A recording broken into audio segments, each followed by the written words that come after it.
Amanhã, sábado e domingo na Toca, e na segunda vai fechar a preparação em Belém. Cruzeiro viaja domingo à noite para a cidade de Belém, então esse compromisso contra o Remo. Em termos de Série B, só no outro sábado, Cruzeiro vai até Muriaé para jogar contra o Tombense. Eu destaquei em manchete a boa notícia e a notícia ruim.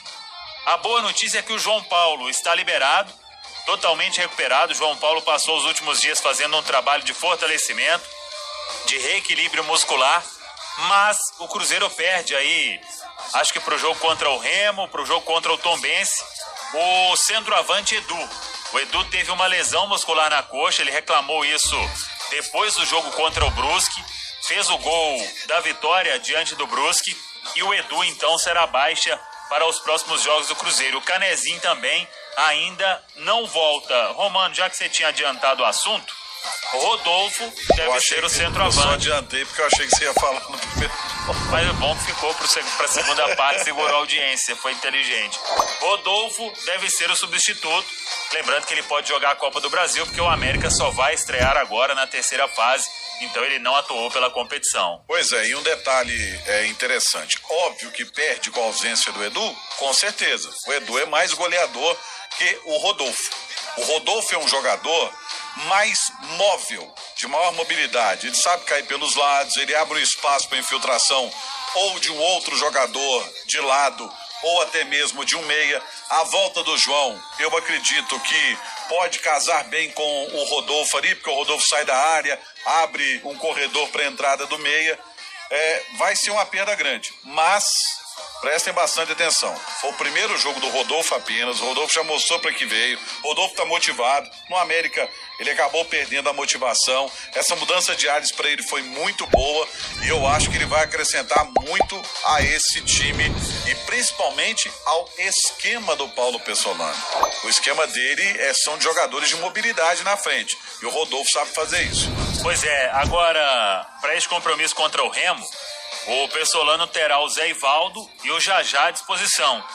E na zaga, Léo Figueiredo, o Brock vai cumprir suspensão. Oliveira deve jogar normalmente.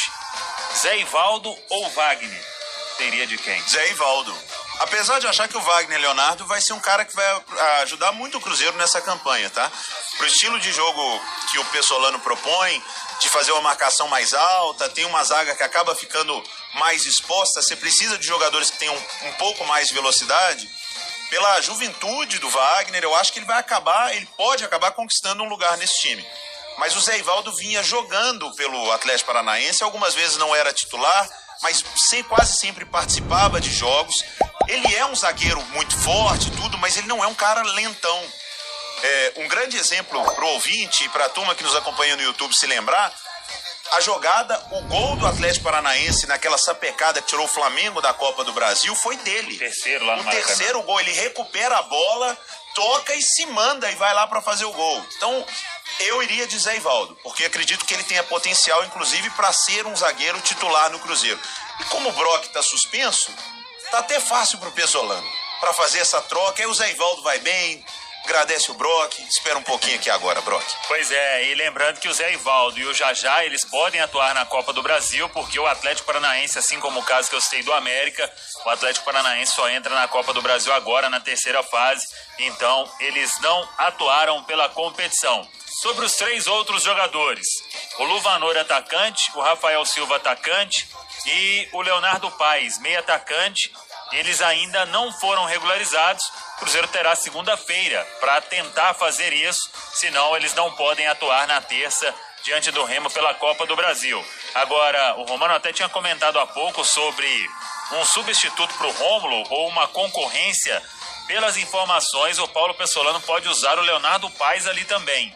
Ele é um jogador polivalente, faz lado direito ali do campo, tanto mais avançado quanto mais recuado, então não será surpresa se em algum determinado momento o Pessolano testar esta opção. E o Pedro Martins até comentou aqui há pouco que o Cruzeiro trabalhou na montagem deste elenco inicial pensando em jogadores que fazem mais de uma função, e é o caso deste Leonardo Paes. Então vamos aguardar ao longo dos próximos dias, das próximas semanas, onde o Paulo Pessolano pretende utilizar o jogador. Ele vai ganhando aí, Milton, o elenco mais encorpado para pensar nessa sequência da temporada. Ainda, como eu disse, o Canezinho ainda não volta, mas já tem o João Paulo, que é meia. Vai ter o Daniel Júnior também à disposição. O Daniel passou os últimos dias acompanhando a namorada, ela que teve um aborto espontâneo, mas agora já está restabelecida a situação do jogador, a situação familiar, o problema que ele teve. Então o Pessolano tem ainda mais 3 dias de treinos até definir o time que joga contra o Remo. E ao longo da nossa programação vamos falar disso sobre o Remo. É uma pedra no sapato do Cruzeiro. No ano passado na Série B, o Remo venceu os 2 jogos, venceu em Belém, venceu no Independência e será um adversário difícil para o Cruzeiro, por mais que tenha sido rebaixado.